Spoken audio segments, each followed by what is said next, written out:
One piece chapter 1137 అయితే వచ్చేసింది. And ఈ చాప్టర్లో మనకి శాంక్స్ వాళ్ళ తమ్ముడిని రివీల్ చేసేస్తారు. అండ్ తన పేరు వచ్చేసి ఫిగా లాంగ్ షాండ్రాక్. పైగా మీరు ఈ ప్యాన్ లో కూడా చూసుకోవచ్చు, మనోడు డిట్టో శాంక్స్ లాగానే ఉన్నాడు. కానీ శాంక్స్ కి మనోడికి డిఫరెంట్ ఏంటంటే, మనోడి దగ్గర కొంచెం లాంగ్ హెయిర్ ఉంది, ఇంకా 2 హ్యాండ్స్ ఉన్నాయి అంతే. కానీ వీళ్ళిద్దరిలో ఎవరు స్ట్రాంగెస్ట్ అని అనుకుంటున్నారో వాళ్ళ యొక్క పేర్లు మీరు కామెంట్ సెక్షన్ లో చెప్పడం మర్చిపోమాకండి. బై ద వే, మన షాంబ్రాక్ కి ఎల్బఫ్ కి దేనికి వచ్చాడో తెలుసా? ఈ ఎల్బఫ్ ని కూడా గవర్నమెంట్ యొక్క కంట్రోల్ లో మార్చడానికి తను వచ్చాడు. సింపుల్ గా చెప్పాలంటే ఈ ఎల్బఫ్ ని కబ్జా చేయడానికి తను వచ్చిండు. ఈ చాప్టర్ లాస్ట్ లో కూడా మనకి చెప్తారు, now god knights has mobilise అని. ఈ మాటని మన డ్రాగన్ కూడా చెప్పిండు. గాడ్ నైట్స్ ఎప్పుడు వాళ్ళ మూవ్ చేస్తారు, నేను అప్పుడే నా మూవ్స్ చేస్తానని చెప్పి తను అనిండు. సో దీన్ని బట్టి చూసుకుంటే మన డ్రాగన్ కూడా యాక్షన్ లో తొందరలోనే రాబోతున్నాడు. నేనైతే ఎప్పటి నుంచో వెయిట్ చేస్తున్నా మన డ్రాగన్ యొక్క ఫైట్ పవర్స్ చూద్దామని. ఫైనల్లీ ఇప్పుడు నెరవేరబోతున్నాయి. అండ్ ఈ చాప్టర్ లో మనకి జైంట్స్ గురించి కూడా చాలా ఇన్ఫర్మేషన్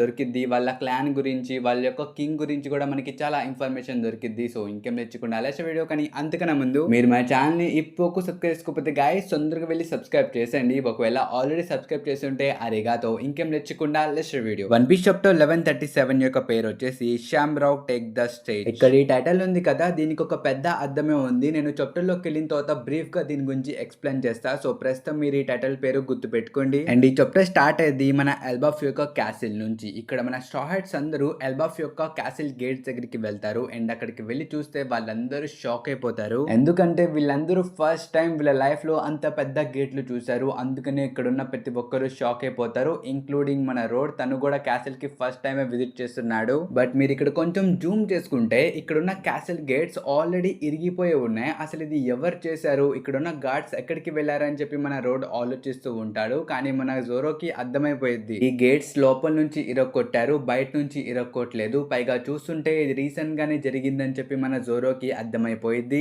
ఒకవేళ మీరు ఇప్పటి వరకు గెస్ చేయకపోతే దీన్ని ఇరక్కొట్టింది ఇంకెవరో కాదు గైస్, మన గాడ్ నైట్ మెంబర్స్. అదే మన షాంబ్రాక్ ఇరక్కొట్టిండు. బట్ మన లూఫీ మాత్రం ఇవేమి ఆలోచించడు. తను చెప్తాడు, ఇరిగితే ఇరిగింది, మనకు ఒక దారి దొరికింది, పదండి లోపలికి వెళ్ళి ఎక్స్ప్లోర్ చేద్దామని చెప్పి మనోడు ఇంకేం ఆలోచించకుండా అలా లోపలికి వెళ్ళిపోతాడు. కానీ లోపలికి వెళ్ళిన తర్వాత వాళ్ళందరూ ఇంకా షాక్ అయిపోతారు. ఎందుకంటే ఆ క్యాసిల్ చాలా అంటే చాలా పెద్దగా ఉండిద్ది. మన లూఫీకి ఆ క్యాసిల్ యొక్క రూఫ్ కూడా కనిపించదు. లిటరలీ ఆ క్యాసిల్ అంత పెద్దగా ఉండిద్ది. అది చూసి మన నామి కూడా కంగారు పడిపోయింది. తను అనుకునిద్ది, ఇంత పెద్ద క్యాసిల్ లో మనం కీ ఎక్కడని వెతుకుదాం, ఇంతకి రోడ్ నీకు కీ ఎక్కడుందో తెలుసా అని చెప్పి తను అడిగిద్ది. అప్పుడు మన రోడ్ చెప్తాడు, ఏంటి నేను ఒక కామనర్ ని, నా లైఫ్ లో ఇప్పటి వరకు నేను ఒక్కసారి కూడా ఈ క్యాసిల్ లో ఎంటర్ అవ్వలేదు, ఇదే నా ఫస్ట్ టైం అని చెప్పి తను అంటాడు. ఆ మాట వినిన తర్వాత మన నామి కొంచెం కూడా డిసప్పాయింట్ అవ్వదు. తను ఇంకా చెప్పిద్ది, మాకు చాలా ఆనందంగా ఉంది నువ్వు మాతో పాటు వచ్చావు రోడ్ అని చెప్పి తను అనిద్ది. ఎందుకంటే మీ అందరికి తెలిసిందే ఈ క్యాసిల్ చాలా పెద్దది. మన నార్మల్ హ్యూమన్స్ నడిస్తే చాలా సంవత్సరాలు పట్టిద్ది ఎక్కడికైనా వెళ్ళాలంటే. కానీ వీళ్ళు జైంట్స్ కదా, సో వీళ్ళ మీద ఈజీగా ట్రావెల్ చేయొచ్చు అని చెప్పి మన నామి అనిద్ది. ఈ మాటలు విని మన జోరో కూడా అగ్రీ చేస్తాడు. ఇంక తను చెప్తాడు, చాలే నుంచుంది, ఇంకా పద రోడ్ అని చెప్పి తను అంటాడు. అండ్ మన రోడ్ కూడా స్ట్రాయిడ్స్ అందరినీ లోపలికి తీసుకెళ్తూ ఉంటాడు. ఇంకా స్ట్రాయిడ్స్ ఇక్కడ గమనిస్తారు, ఈ క్యాసిల్ ఆల్మోస్ట్ డిస్ట్రాయ్ అయిపోయి ఉంది, అసలు ఇది మొత్తం ఆ ఇంట్రూడర్స్ చేశారా అని చెప్పి మన స్ట్రాయిడ్స్ మాట్లాడుకుంటూ ఉంటారు. ఇంకప్పుడే మన రోడ్ చెప్తాడు, లేదు, మీరు చూస్తున్న ఈ డిస్ట్రక్షన్ మొత్తం 14 years back king Harald versus Loki fight లో జరిగింది. ఇంకిక్కడే ఆ లోకీ మా కింగ్ ని, ఇంకా కింగ్ తో పాటు ఉన్న 100 soldiers ని చంపేశాడని చెప్పి మన రోడ్ అంటాడు. పైగా మీరందరూ ఈ ప్యానెల్ లో ఆ జైంట్స్ యొక్క ఎముకల్ ని కూడా చూసుకోవచ్చు. అవి చూసి మన జోరో చెప్తాడు, అసలు ఇంత మందిని ఓడించాడంటే ఆ లోకి నిజంగా పవర్ఫుల్ అయి ఉంటాడు, తను ఒక బీస్ట్ అయి ఉంటాడని చెప్పి తను అంటాడు. కానీ మనం లూఫీని చూసుకుంటే తను మాత్రం అసలు ఎక్కడెక్కడో గెంతేస్తున్నాడు. తను చాలా క్యూరియస్ గా ఉంటాడు, ఎందుకంటే అక్కడ చాలా స్కెలిటన్స్ ఉన్నాయి, ఇంకా స్కెలిటన్స్ కి పెద్ద పెద్ద హార్న్స్ కూడా ఉన్నాయి. అసలు వీళ్ళందరూ ఎవరు అని చెప్పి తను అడుగుతాడు. అప్పుడు మన రోడ్ చెప్తాడు, వీళ్ళందరి దగ్గర ఏన్షియంట్ జాయింట్ వారియర్ బ్లడ్ ఉంది, దాని వల్లే వాళ్ళకి ఆ హార్న్స్ వచ్చాయి. కానీ ఇప్పుడు అలాంటి ఏన్షియంట్ జాయింట్స్ ఎవరు లేరు అని చెప్పి తను అంటాడు. ఇక్కడ ప్రస్తుతం మన రోడ్ మన అందరికి ఏం చెప్పాలనుకుంటున్నాడంటే, ప్రస్తుతం జైంట్ వారియర్స్ ఉన్నారు కదా, వాళ్ళ దగ్గర ఏన్షియంట్ జైంట్ వారియర్స్ యొక్క బ్లడ్ కొంచెం మాత్రమే ఉంది, వాళ్ళు ప్యూర్ అయితే కాదు. ఒక రకంగా ఈ జైంట్స్ లో కూడా రేసెస్ ఉన్నాయి అన్నమాట. ప్యూర్ బ్లడ్ ఉన్న జైంట్ కి కొమ్ములు ఉంటాయి, ప్యూర్ బ్లడ్ లేని జైంట్ కి కొమ్ములు ఉండవు. So back to chapter. ఇక్కడ మన రోడ్ చెప్తాడు, కావాలంటే మీరు మా కింగ్ ని కూడా చూసుకోవచ్చు, తను కూడా ఒక ప్యూర్ బ్లడ్ జాయింట్ అని చెప్పి కింగ్ హడాల్ యొక్క ఫోటోని చూపిస్తాడు. అండ్ మీరు కూడా మన కింగ్ హడాల్ ని చూసుకోవచ్చు. తిను చూడడానికి పీస్ఫుల్ లా మాత్రం అసలు కనబడట్లేదు బ్రో, తను చాలా క్రేజీ క్రేజీగా ఉన్నాడు, చాలా భయంకరంగా ఉన్నాడు. ఇప్పుడు తిని చూసిన తర్వాత మీరందరూ నన్ను అడగచ్చు, అదేంటి బ్రో కింగ్ గాడు ప్యూర్ జైంట్ అని అన్నావు కానీ తిని దగ్గర కొమ్ములు లేవేంటి అని చెప్పి మీరు అడగచ్చు. ఇక్కడ ఏమైందంటే కింగ్ హరాల్ కావాలని చెప్పి తన కొమ్ముల్ని ఇరక్కొట్టేసుకున్నాడు. ఎందుకంటే ఆ కొమ్ములు ఏన్షియంట్ జైంట్ డీమన్స్ యొక్క బ్లడ్ ని రిప్రజెంట్ చేస్తాయి. అందుకనే తన కొమ్ముల్ని ఇరక్కొట్టేసుకున్నాడు. మనోడికి వార్స్ అంటే నచ్చవు, కానీ ఈ మనిషి చూడ్డానికి వార్ లోనే పుట్టినట్టున్నాడు, కానీ దీనికి వార్స్ అంటే నచ్చవంట. అందుకనే తను ఆ కొమ్ముల్ని పీకేసి మిగతా ఐలాండ్స్ లో ఒక ఫ్రెండ్లీ రిలేషన్షిప్ ని మెయింటైన్ చేద్దామని చెప్పి తను ట్రై చేసిండు. బట్ అన్ఫార్చునేట్లీ 14 years బ్యాక్ తన కొడుకు చేతిలోనే మన కింగ్ చనిపోయాడు అని చెప్పి తను అంటాడు. కానీ మీరు ఇక్కడ చూసుకుంటే కింగ్ చనిపోయి 14 years అయింది, లోకిని కట్టిపడేసి 6 years అయింది. అంటే ఈ మిగిలిన 8 years లో మనోడు ఒక పైరట్ లాగా మారిపోయి ఉంటాడు. మేబీ ఈ టైమ్ లైన్ లోనే మన లోకి బిగ్ బామ్ వల్ల కూతుర్ని కూడా కలిసి ఉంటాడు. నిజానికి దీని గురించి అంతకి చాప్టర్ లో ఏం చెప్పలేదు. అంటే కింగ్ హడల్ ఎవరు, తను ఏమేం చేశాడు, ఎలా చనిపోయాడు, ఇది మొత్తం చెప్పారు. కానీ కింగ్ ని చంపేసిన తర్వాత లోకికి ఏమైంది, తను ఎక్కడికి వెళ్ళాడు, తను ఏం చేశాడు, ఇవేమి మనకి చెప్పలేదు. నేను జస్ట్ గెస్ చేస్తున్నాను అంతే. By the way back to chapter. దీని తర్వాత మన రోడ్ చెప్తాడు, మా కింగ్ చనిపోయిన తర్వాత మేమందరం చాలా బాధపడ్డాం, కానీ మాకన్నా ఎక్కువ బాధపడింది కింగ్ యొక్క మొదటి కొడుకు హచరుద్దీన్ అని చెప్పి తను అంటాడు. ఆ మాట వినిన తర్వాత మన స్ట్రాయిడ్స్ అందరూ కంగారు పడిపోతారు. వాళ్ళు లిటరల్లీ షాక్ అయిపోతారు. వాళ్ళు చెప్తారు,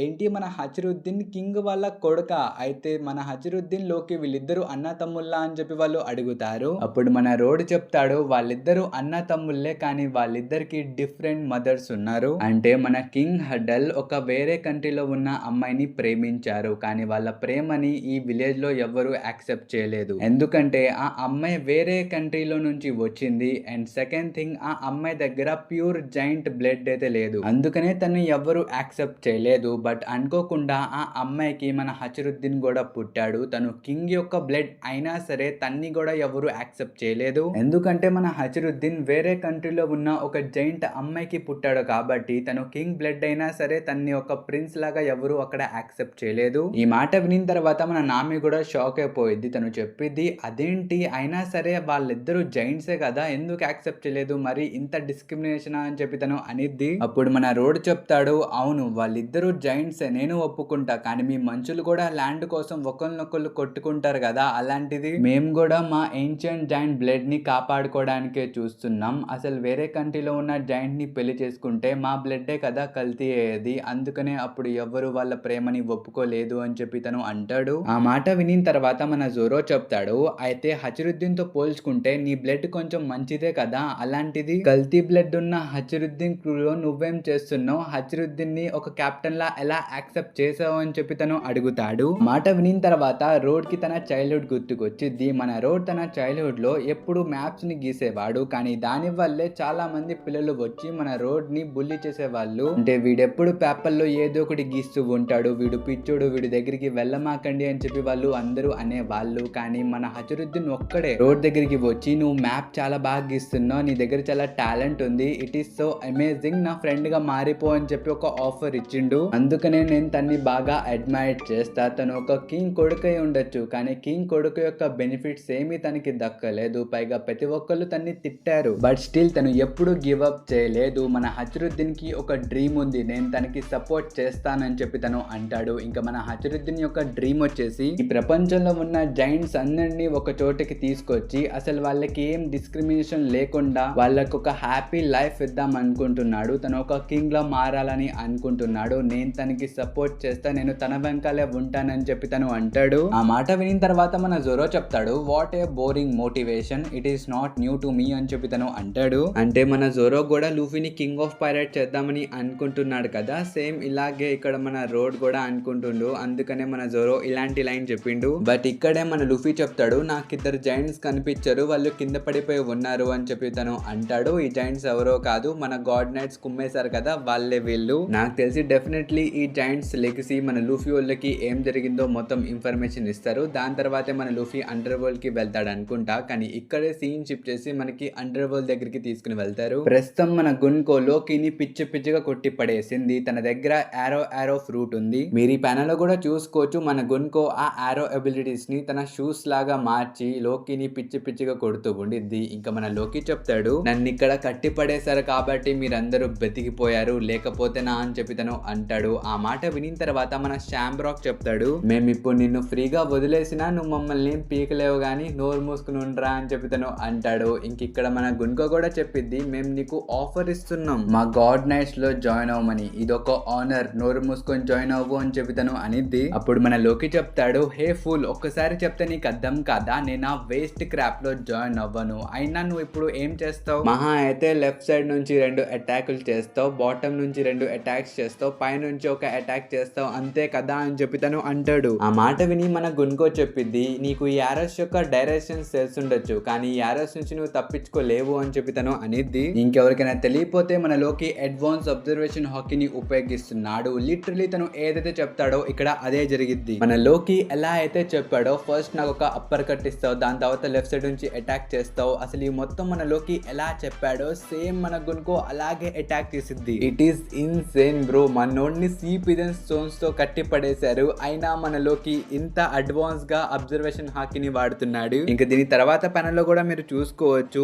మన లోకిని కాపాడడానికి చాలా జంతువులు కూడా వచ్చాయి కానీ మన గున్కో ప్రతి దాన్ని చంపేసింది. అండ్ మన లోకిని కూడా చాలా దారుణంగా తను కొడుతూ వెళ్ళిద్ది. ఆఖరికి మన లోకి చెప్తాడు ఆగు ఆగు అని చెప్పి. అండ్ అప్పుడు మన గున్కో ఆగి ఇంకోసారి అడిగిద్ది, ఇప్పుడైనా మాతో జాయిన్ అవుతావా లేదా అని చెప్పి తను అడిగిద్ది. బట్ స్టిల్ ముందున్న లోకి 4 బయట తెచ్చి తన్ని ఎక్కిరిస్తూ ఉంటాడు. దాంతో మన గున్కోకి పిచ్చిగా కోపం వచ్చిద్ది. తను మన లోకిని పిచ్చిగా కొట్టేసిద్ది. మన లోకి గట్టిగా ఒక అరుపు అరుస్తాడు, అంతే మనోడు కళ్ళు తిరిగి పడిపోతాడు. ఇంకప్పుడే మన షాండ్రాక్ చెప్తాడు, ఇంకా ఆగు గున్కో, వీడిని చంపేస్తే మనకేం దక్కదు గానీ వెంటనే మెరిచోకి ఫోన్ చేయని చెప్పి తను అంటాడు. ఇక్కడే మనకి ఒఫీషియల్ గా ఫిగర్ ల్యాంగ్ గాల్లీ యొక్క కొడుకు ఫిగర్ ల్యాంగ్ షాంబ్రాక్ ని ఇంట్రడ్యూస్ చేస్తారు. తిను ఎవరో కాదు, ప్రస్తుతం గాడ్ నైట్స్ యొక్క కెప్టెన్. మేబీ మన ఫిగర్ ల్యాంగ్ గాల్లీ ఇప్పుడు ఒక గోరోసే అయిపోయాడు కాబట్టి తన పాత పోస్ట్ తన కొడుకుకి ఇచ్చేస్తుంటాడు. అందుకనే ఈ చాప్టర్ యొక్క టైటిల్ మన ఓడా సెన్సే షాంబ్రాక్ టేక్స్ ద స్టేజ్ అని పెట్టారు. నేనైతే ఇలాగే అనుకుంటున్నా, దీని గురించి మీరేమనుకుంటున్నారో కామెంట్స్ లో చెప్పండి. బై ద వే ఈ చాప్టర్ లాస్ట్ ప్యానెల్ లో మన ఫిగర్ ల్యాంగ్ షాంబ్రాక్ చెప్తాడు, నేను ఈ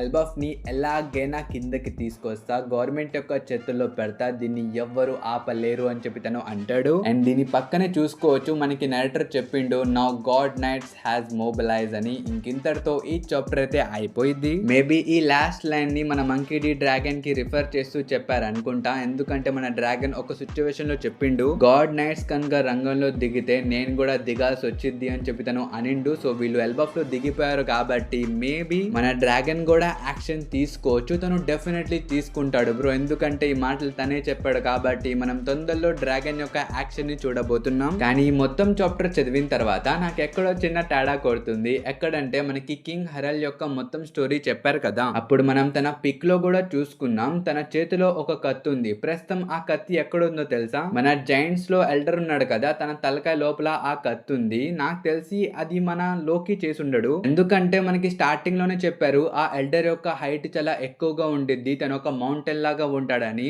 అప్పుడు మన లోకి ఒక చిన్న పిల్లోడు బ్రో, ఎంత కాదన్నా తన చేతిలో అయినా లేకపోతే కాల్లో పొడిచాడంటే నేను ఒప్పుకుంటాను కానీ మనీ తల్లో పొడిచేశాడంటే అది కొంచెం వేడిగా ఉంది. పైగా మన లోకి యొక్క వెపన్ కత్తి కూడా కాదు, ఇది మనం ఆల్రెడీ చూసాం. లోకి ఎంకాల ఒక హ్యామర్ ఉండిద్ది. నాకు తెలిసి కింగ్ హరాలే ఆ జైంట్ యొక్క తల్లో ఆయన కత్తి దూర్పేసి ఉంటాడు. నాకైతే ఇలాగే అనిపిస్తుంది. అసలు ఆ రోజు కింగ్ తో పాటు 100 మంది జైంట్స్ ఉన్నారు, బట్ స్టిల్ ఒక చిన్న పిల్లోని ఆపలేకపోయారు. పైగా ఆ పిల్లోడు ఈ 100 మంది జైంట్స్ ని చంపేశారంట, ఇంక్లూడింగ్ వాళ్ళ ఫాదర్. బట్ ఎలాగో తెలియదు కానీ ఆ 100 మంది నుంచి ఈ ముసలోడు మాత్రం బయటకు వచ్చేసాడు తల్లో ఒక కత్తి పట్టుకొని. నాకైతే ఇది నమ్మబుద్ధి అవ్వట్లా. బహుశా ఆ క్యాసిల్ మీద ఇంకెవరైనా దాడి చేయడానికి వచ్చినప్పుడు మన లోకిని కాపాడుతూ ఆయన చనిపోయారు అనుకుంటా. మన లోకి అక్కడి నుంచి పారిపోయి ఒక పైరట్ లాగా మారని అనుకుంటున్నా. మేబీ లోకి పారిపోయిన తర్వాతే వాళ్ళ నాన్నని చంపేసి తను పారిపోయాడని చెప్పి ఆ బ్లేమ్ తన మీద వేసేసి ఉంటారు. ఐ థింక్ ఇలాంటిది ఏదో సిమిలర్ గా అయి ఉండిద్ది అని చెప్పి నేను అనుకుంటున్నా. ఈ థియరీ గురించి మీరేమనుకుంటున్నారో కామెంట్స్ లో చెప్పండి. ఒకవేళ మీ దగ్గర ఇంకేమైనా ఇంట్రెస్టింగ్ థియరీస్ ఉన్నా కామెంట్స్ లో చెప్పండి గైస్, నేను ప్రతి ఒక్క కామెంట్ ని రీడ్ చేస్తా. సో కామెంట్స్ చేయడం మర్చిపోమాకండి. ఇంక వీడియో అయితే ఇంతవరకు మనకు